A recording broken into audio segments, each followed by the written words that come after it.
Wyoming Territory, June 1883.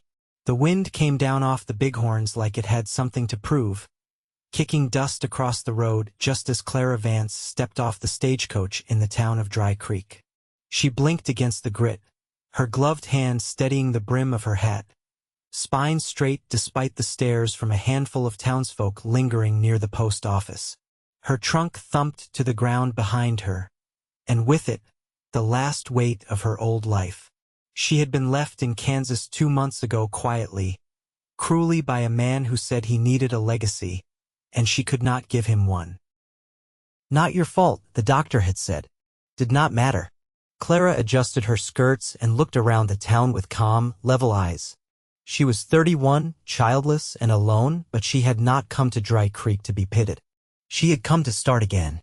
And fate, as it turned out, was already watching her from the edge of the corral. Tobias Kade leaned against the fence rail, hat tipped low, chewing a toothpick, watching the new arrival like a man trying to solve a riddle. He had come into town for fencing wire and mail, but now he stood rooted, eyes locked on the woman with the proud shoulders and tired eyes. "Who's that?" he asked the blacksmith's wife beside him. "Name's Clara Vance. Widow, I think. Or maybe just left. Heard she's staying with her cousin for a bit. Came from Kansas." Tobias nodded but said nothing. He was 37, a working cowboy with a spread north of town and too much silence in his house. He had never married. Not because he did not want to, but because he had not found the right person. And until this moment, he had not known what he had been waiting for. Clara caught him staring. He did not look away. By the end of her first week in Dry Creek, Clara had already stitched a torn hem for the preacher's wife, taken soup to the aging schoolteacher, and turned down 2 offers of courtship from men who did not even know her middle name. She was used to it. Pretty enough to draw attention, quiet enough to be mistaken for mild. But she had fire in her. Tobias saw it. He saw it again on the 3rd Saturday after her arrival when she was walking back from the mercantile and a boy galloped into town hollering, "Help! Please! My sister, she fell in the river out near the ridge." Clara dropped her basket without hesitation. "I know that stretch," Tobias said, already swinging into his saddle. He looked down at Clara. "You coming?" "I can help," she said firmly. They rode hard, Tobias leading, Clara behind. The boy clung to Tobias's saddle horn, teeth chattering. The ridge was over an hour away, the river swollen from the spring melt. When they reached the rocky bank, they found a small girl clinging to a tree root in the middle of the current, her lips blue, arms trembling. Tobias did not hesitate. He stripped off his coat, tied a rope around his waist, and handed the other end to Clara. "Hold tight," he said. She nodded, jaw set. "Bring her back." He did. Soaked to the bone, scraped and shivering, but alive.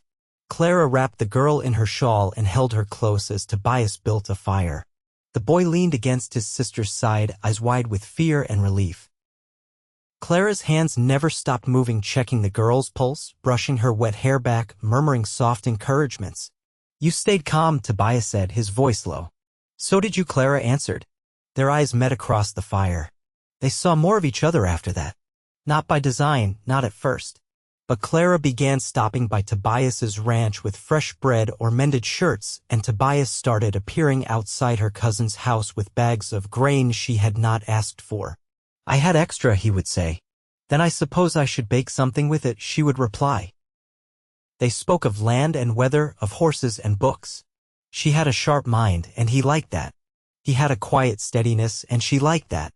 One afternoon, Clara asked him, "Why are you not married?" Tobias looked at her, serious. "I never met the right woman." She did not ask anything else. Weeks passed. Summer settled in. Clara helped a neighbor birth twins, tended to a fevered shopkeeper, and planted lilacs along the edge of her cousin's porch. She never once complained. But sometimes when she thought no one was looking, Tobias saw her touch her flat belly with a kind of quiet sorrow. One evening after supper on his porch, she finally said it. "My husband left because I could not give him children." Tobias's jaw stiffened. Then he was a fool. She looked at him, surprised. "I do not want a woman for what she can give me," Tobias said. "I want her for who she is." Her breath caught. "You mean that?" "I do." He took her hand across the table. She did not pull away. In August, Clara moved into the small house on Tobias's land, just until her cousin's baby came, she said. But she stayed, because the house was quiet and warm, and full of things she had never had before: space, peace, and a man who looked at her like she was not broken. One evening, she came inside after feeding the hens. Tobias was standing by the fireplace holding something, a ring, simple gold. "I was going to wait," he said, voice low. "But I cannot." Clara stared. "I love you," he said. "You are everything I ever wanted, Clara Vance. Will you marry me?" Her throat tightened. "Even if I cannot, I want you," he said firmly. "Only you." She stepped forward, eyes filling. "Yes." He slid the ring onto her finger. She wrapped her arms around his neck. And for the first time in a long time, Clara felt whole. The first snow came early that year, soft and silent, blanketing the hills around the homestead before the ground had fully hardened. Clara stood at the window with a mug of chicory wrapped in a shawl Tobias's sister had sent from Helena. She watched the flakes drift past the pane, caught in the wind like ash. Behind her, Tobias added a log to the fire, the pop of resin echoing in the quiet room. He didn't speak right away. He didn't need to. The days had settled into an easy rhythm: chores, meals, the occasional trip into town, but beneath it all was something steady and growing, like roots pushing deep into soil before the bloom. "Marshall came by today," he said, brushing the chill from his sleeves. "Said another herd was hit southeast, near Buffalo Creek. Might be Sioux, might be drifters. He doesn't know." Clara looked over her shoulder. "You worried? Only if they get bold?" "But we're a ways off from the trail. Still might be smart to keep the mare inside the fence for now." She nodded once and turned back toward the window. "It's starting to feel like winter might settle in for good this time." He crossed to her, resting a calloused hand at the small of her back. "You warm enough in here?" "You keep the house like a stove," she said, a smile tugging at the edge of her mouth. "I'll be fine." He didn't move his hand. "I was thinking," she said after a moment, "I might start teaching the neighbors' girls letters. They've been asking, and it wouldn't take more than a few hours a week." Tobias's brow lifted slightly. "That's something you want to do?" "They're bright," she said, pulling the shawl tighter. "And curious. I remember what that felt like. Having questions and no place to ask them." He considered that, then nodded. "You let me know if you need anything built for it. Benches, writing boards. I've got cedar stacked out back." She turned to face him fully. "You do that. You're my wife, Clara. What matters to you matters to me." She reached for his hand without thinking, fingers finding the grooves between his knuckles. "It's still strange hearing you say that." He didn't flinch. "You'll get used to it." She laughed, a soft sound, and pressed her cheek to his chest. That night, Tobias rose before dawn to check on the cattle. The wind had picked up, snapping through the cottonwoods like a whip. Clara stayed in bed, listening to the creak of the door, the muffled sound of boots on frost. When he returned, his beard was dusted white, and worry sat behind his eyes. "Fence lines holding, but the lower pastures iced over. We'll need to move the herd uphill before the next storm rolls in." "Will you need help?" she asked, pushing back the quilt. He set his gloves down on the table, shaking his head. "I'll take Eli. You stay put." She didn't argue, but later, as she kneaded bread beside the stove, her mind wandered to Tobias out in the cold, wind cutting through the draw, horses slipping on hard ground. By the time the sun cleared the ridge, he was back, boots soaked and arms scraped raw from a fall. She wordlessly took his coat, set water to heat, and brought the basin out without asking. "Didn't think you'd be waiting with bandages," he said, easing into the chair. "I've seen worse," she said gently. "You should have told me you fell." He met her eyes. "Didn't want you worrying? I'd rather worry with the truth than be left with silence." There was a beat of stillness between them. Then he nodded once. "I'll remember that." As she dabbed at the scrape, her hand paused over a bruise. "You've taken care of enough," he said, voice quiet. "You don't have to keep proving you belong here." She rinsed the cloth and wrung it out. "I'm not proving anything. I'm building." He looked up at her then, something unspoken passing between them. The following Sunday, Tobias hitched the wagon without being asked and drove Clara to the neighboring homestead where the girls waited with slate boards and eager eyes. He stood by the fence while she knelt in the grass, showing the eldest how to shape the letter G with a stick in the dirt. Later, she found a small wooden stool on the porch with her name carved into the side. He never mentioned when he built it. By late December, the house smelled of pine and beeswax. Tobias brought home a tree from the northern edge of the property, and Clara strung dried berries and bits of cloth through its branches. They didn't speak of the past, not hers. Not his, but they didn't need to. The present was enough. One evening, after supper, Tobias reached into the chest by the hearth and pulled out a folded length of fabric. He laid it across the table. Blue calico with tiny white stars. "I thought you might want something new to sew with," he said. She touched the cloth, fingers catching on the smooth weave. "I haven't had anything this fine in years." I asked around. Mrs. Lyle said it matched your eyes. Clara looked up sharply. "You asked Mrs. Lyle?" He shrugged. Didn't want to guess wrong. She stood, crossing to him slowly. "You didn't." He took her hands, threading their fingers together. Outside, the wind whistled through the trees. Inside, the fire cast a soft glow over the floorboards. "Whatever comes," he said, his voice low, "we'll meet it together." She leaned in, forehead against his. "I know." And for the first time in her life, Clara Vance believed it. The lamp on the kitchen table burned low, its light catching the thread between Clara's fingers as she stitched the hem of a flannel shirt. Tobias sat nearby, sharpening a draw knife with long, even strokes. Rain tapped the windows, slow and steady, and the scent of damp earth drifted in through the cracked door. The silence between them was soft, companionable. "I heard from my brother," Tobias said, setting the blade aside. "He's thinking of selling his half in Miles City. Wants to come west, settle someplace quieter." Clara paused, needle poised. "Would he come here?" "Not unless I asked," Tobias said. "He's got a girl he's courting out there." She returned to her sewing. "You too close. As boys we were. Grown life pulled us different ways." The thread tugged taut. "You ever wish you'd stayed near family?" Tobias leaned back in the chair, gaze drifting toward the fire. "Sometimes, but I've never wanted to be anywhere else." She folded the finished shirt and reached for a second. "I used to think I'd always want to be near a town. Grocery close by, neighbors within walking distance. Now I can't imagine hearing anything but this." He looked at her then, quiet for a beat. "You ever miss it? Kansas?" "No," she said. Then, after a moment, "I miss what I thought I had there. But that was a hollow kind of life. Polite rooms, cold hands." Tobias nodded. "There's peace in real things. Dirt under your nails. Warm bread. A hand that stays." She smiled down at the cloth and didn't answer. The next morning, they rode out along the northern ridge to check the creek crossing. The water had risen with the rain, dragging branches downstream in lazy spirals. Clara pulled her shawl tighter, watching fog rise from the banks.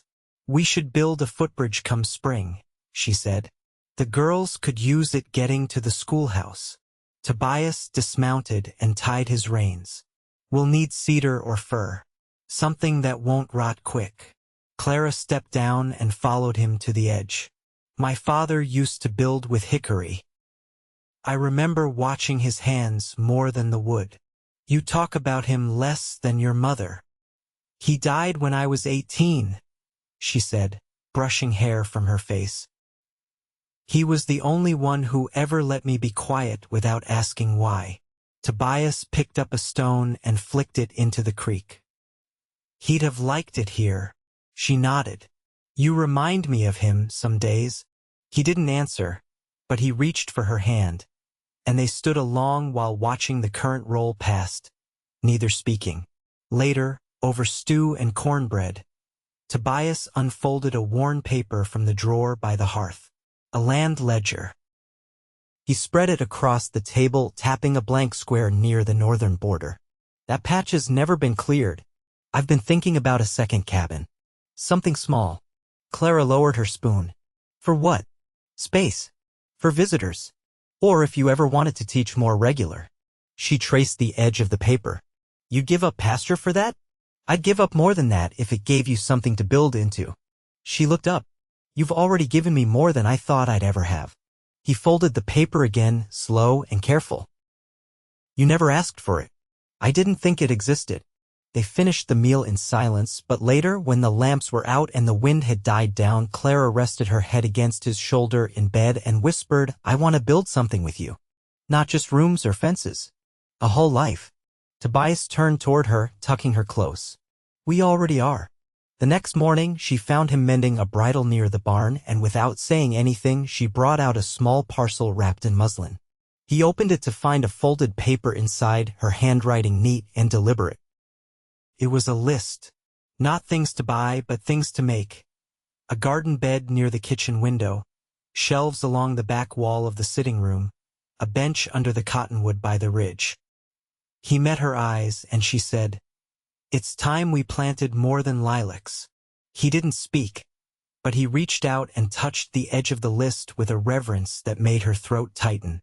That spring, Tobias cleared the ridge with Eli's help, and Clara began teaching twice a week in the loft of the old granary. She painted the walls with pale lime wash and hung sprigs of sage to keep the air fresh. The girls brought wildflowers and questions, and Clara gave them both with steady hands. One afternoon, as she swept the stoop, Tobias came up the path carrying a box made from sanded pine. Inside, wrapped in linen, was a leather-bound ledger and a set of ink pens. "For the school," he said. She ran her fingers over the stitching. "It's beautiful." "Well," he said, rubbing the back of his neck, "I thought if we're building something, we ought to keep record of it." Clara closed the lid and looked up at him. "Then start it tonight. Write the first line." He did. That night, by firelight, Tobias opened the ledger and wrote, "This is where we begin."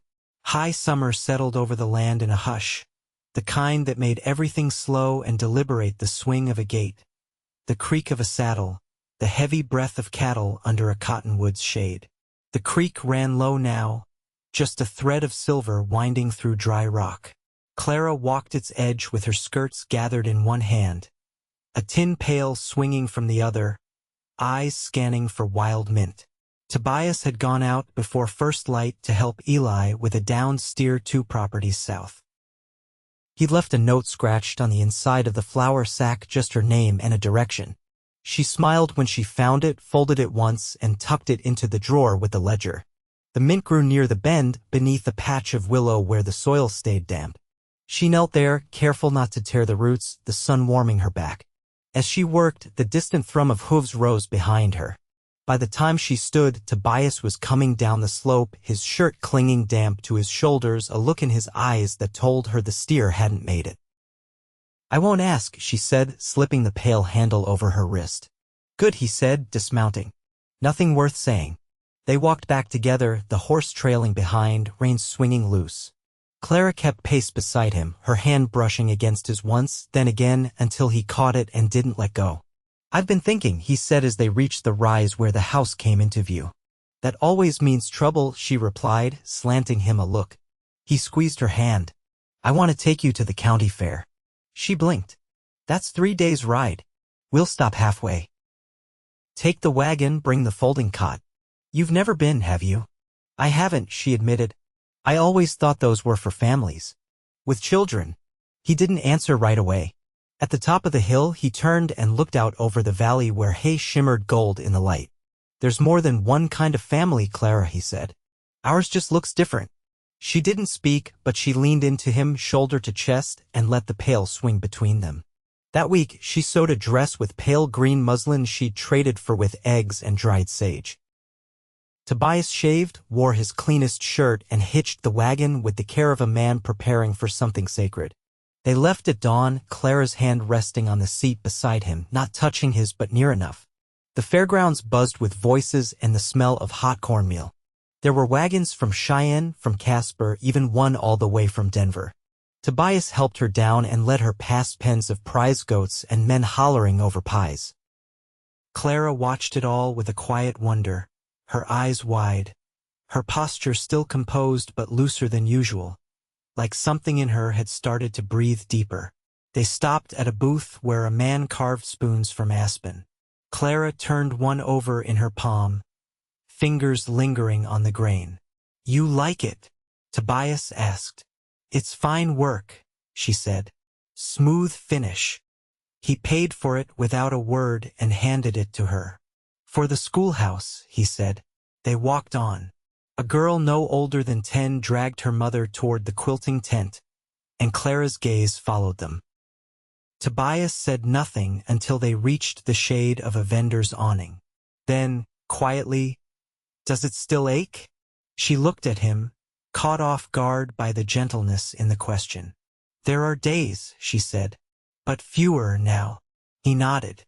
"I don't need you to be over it. Just want to know where you are." She reached for his hand then, not brushing or grazing, but lacing her fingers through his. "I'm here. With you." They ate supper on the wagon bed, watching the sun dip behind distant ridges. She leaned her head on his shoulder, and for a long time, neither said anything. When stars came out, he spread a wool blanket and they lay side by side, the smell of dust and sweetgrass rising around them. "Do you ever think about what you'd have done different?" she asked.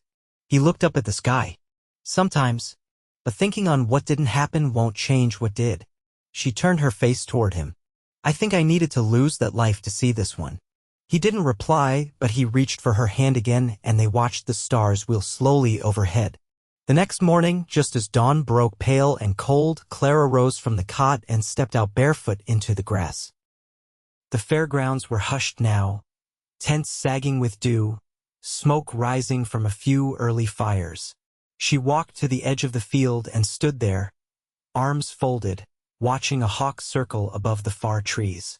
Tobias came up behind her, wrapped a shawl over her shoulders. "You always wake early," he said. "I like the quiet," she said. "There's something honest about the world before it stirs." He stood beside her, looking out. "I figure we've got another good day's ride home. You have it in you." "I do," she said. "And I've been thinking too." He raised an eyebrow. "I want to build another room onto the house." He didn't ask why. She turned to him, her face open, steady. "For the girls when they stay. For visitors. For whatever comes next." He nodded. "We'll start next week." Back home, they unloaded the wagon and fed the hens. Clara tucked the new spoon into a drawer beside her recipe pages. That night, she opened the ledger and wrote a single line beneath Tobias's first, "What we build in full." Late August brought thunderheads that hung low and bruised across the western sky, dragging their shadows over the dry hills like a warning. The heat broke all at once, not with wind, but with a hush like the land was holding its breath. Tobias stood at the edge of the porch, arms folded, watching the cattle bunch near the cottonwood grove, uneasy. Clara came out with a tin mug, the coffee already cooling, and handed it to him without a word. Her apron was damp with flour and the edge of her sleeve dusted in ash.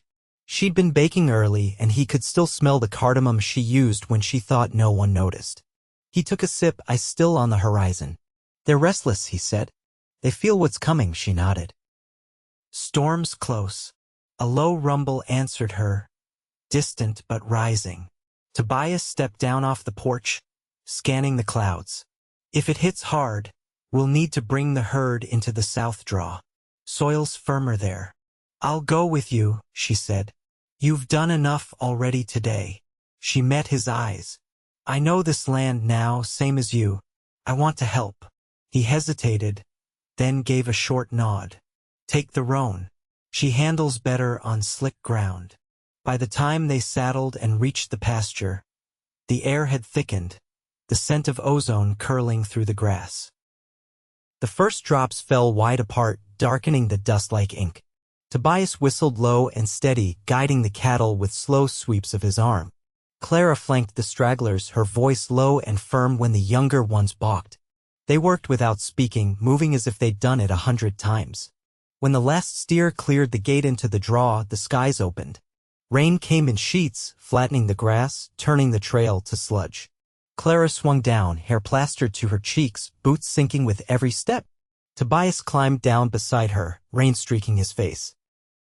Let's wait it out under the overhang, she said, already moving toward the rock shelf they'd passed earlier. Inside the shelter, the sound of the downpour softened.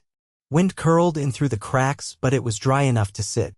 Clara wrung the edge of her skirt, water running from her sleeves. Tobias shrugged off his coat, laid it across a dry stone, and sat with his back to the wall. She joined him, their shoulders brushing. Neither spoke for a long while. He broke the silence first. When I was 12, I got caught in a flash flood with my father. Lost 2 horses and a wagon. We had to climb a sycamore and sit there all night. She looked over. What happened to the horses? Found one 3 days later. The other never turned up. She folded her hands in her lap. I used to think bad things only happened when we did something wrong. That there was a balance, and if we suffered, it meant we'd earned it. Tobias didn't look at her, but his voice was quiet. You still believe that? No, she said. Not anymore. Not since you. The storm passed slow and steady, but by mid-afternoon, sunlight filtered through the breaks. They stepped out into a world rinsed clean, the hills shining pale green, the sound of dripping branches all around them. Clara bent to wash her hands in the runoff, and Tobias watched her, something heavy and tender in his chest. On the ride back, she glanced at him over the saddle horn. I didn't ask before, she said. But do you ever want to adopt? He blinked. Children? She nodded. I've been wondering. There's a boy in town. His mother passed last month. Quiet. Keeps to himself. The preacher's wife said they're looking for someone. Tobias didn't answer right away. They rode a little farther, hooves sucking in the soft earth, before he said, If it's something you want, I'd stand with you in it. Clara smiled, not wide, but deep. Then let's talk to them when we go in next. That evening, after changing into dry clothes and eating by the fire, they sat close on the porch, watching the last of the storm clouds drift east. The air smelled of wet cedar and warm soil. Somewhere beyond the ridge, a meadowlark called. Clara leaned her head against his shoulder. I never thought peace would feel like this. He reached for her hand, resting it over his heart. This is just the start. They went to the preacher's house the following week. The boy was 9, with a thin frame and wary eyes. His name was Micah. He didn't speak much at first, but his gaze followed Tobias's hands as he sanded a fence rail, and after a few days, he began trailing Clara in the garden, asking about herbs and soil. By late autumn, he was sleeping in the new room off the kitchen, a carved wooden horse on his windowsill and a pair of boots just small enough to make Tobias grin when he tripped over them in the morning. They didn't rush anything. They let the days shape themselves. Clara taught him to read by lamplight, and Tobias showed him how to brace a post without splitting the grain. Micah never called them anything but their names, but one night, after supper, he took Tobias's hand without being asked and didn't let go. Winter came slow and dry. They hung quilts over the windows and cooked stew that lasted 3 days. Micah carved figures from scrap wood and lined them along the mantel. Clara added his name to the ledger just beneath hers. I want to write something, he told her one evening. She handed him the pen without a word. He wrote, This is my home now. And it was. They lived quiet and full. Clara taught twice a week, and Tobias expanded the barn for 2 more stalls. They planted plum trees in the spring and built a swing from a salvaged yoke. Micah grew into his boots and asked to help with calving. They never spoke of what they'd lost, only of what they had. On their 5th anniversary, Tobias gave Clara a small box lined with velvet. Inside lay a brooch fashioned from iron and gold, shaped like a lilac branch. You brought them here, he said. Thought you should carry one with you. She fastened it to her blouse, kissed his cheek, and said nothing until the sun set. Then she whispered, I never thought love could feel like this. Not loud.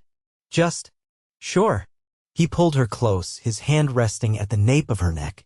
It's everything I ever wanted. And it was. They grew old in the same house under the same cottonwood.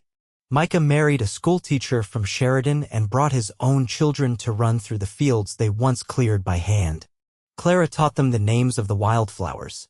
Tobias built them a cradle.